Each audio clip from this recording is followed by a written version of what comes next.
है महेश चव्हाण जी, क्योंकि टारगेट तो किया गया है आपकी पार्टी को भी, आपके प्रमुख को भी, शरद पवार को भ्रष्टाचार का सरगना अमित शाह ने बता डाला था। हालांकि उसको लेकर खूब वार पलटवार हमने देखा।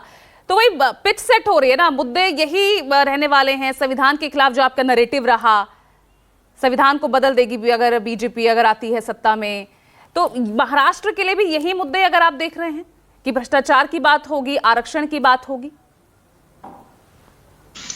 पूजा जी, सबसे पहली बात तो जिस भाषा में आप आरोप करोगे उस भाषा में अगर आपको उत्तर मिला तो बुरा नहीं मानना चाहिए। क्यों बुरा मान रही है बीजेपी? दूसरी बात, अभी अमित शाह जी ने शरद पवार जी को भ्रष्टाचार का सरगना कहा।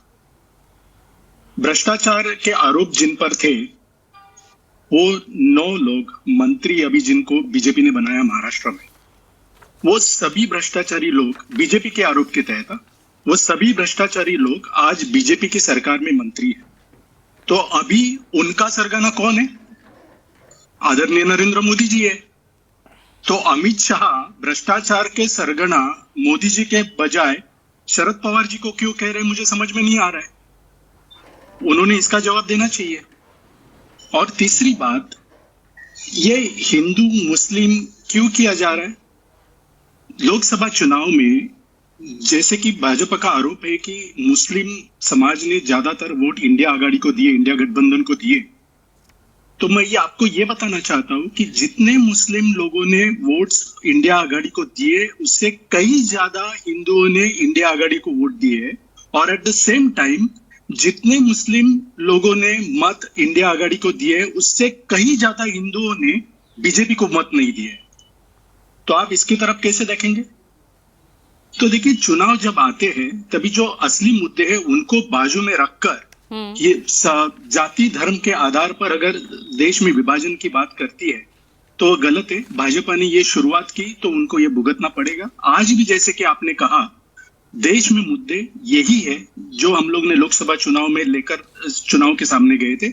सबसे बड़ा मुद्दा है महंगाई, बेरोजगारी, भ्रष्टाचार, किसानों की समस्या है। ये 4 सबसे बड़े मुद्दे हैं। इन पर ध्यान देना चाहिए। इन पर ध्यान देते हुए इससे लेकिन बात कहाँ हो रही है इन मुद्दों की? बात तो औरंगजेब की हो रही है, बात कसाब की हो रही है, बात नवाज शरीफ की हो रही है। कहाँ बात हो रही है? ये मुद्दे तो गौण नजर आ रहे हैं। यही तो मैंने जब शुरू में बात की, मैंने इसीलिए बोला कि इस मुद्दे में क्यों जा रहे हैं, क्यों हिंदू मुस्लिम कर रहे हैं। जो मुद्दे हैं, असली मुद्दे, उस पर भाषा करें ना।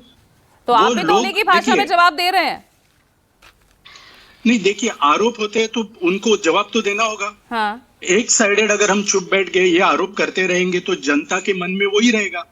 देखिए, जो सच है वो सच है। आज भी मैं आपके ये देखिए, अभी आपने जो सवाल पूछे उसके मैंने जवाब दिए और मैं आया ना इस पर, भ्रष्टाचार पर, महंगाई पर, बेरोजगारी पर मैं बात कर रहा हूँ ना। तो हम ये बात करेंगे, यही मुद्दे हैं। मैं यही बोलने जा रहा हूँ कि आज के आपका डिबेट का टॉपिक इसका था कि जो कुछ आरोप हुए उद्धव ठाकरे जी पर अमित शाह जी ने जो किए, या अमित शाह जी पर उद्धव ठाकरे ने जो किया, आपके डिबेट का मुद्दा है, इसलिए मैंने उस पर भाष्य किया। लेकिन मैं वो खत्म करके आपको यही बता रहा हूँ कि असली मुद्दे यही है, भ्रष्टाचार है, आरक्षण है, उसके बाद किसानों की समस्या है, बेरोजगारी है, के अलावा एक और भी है आपके गठबंधन में।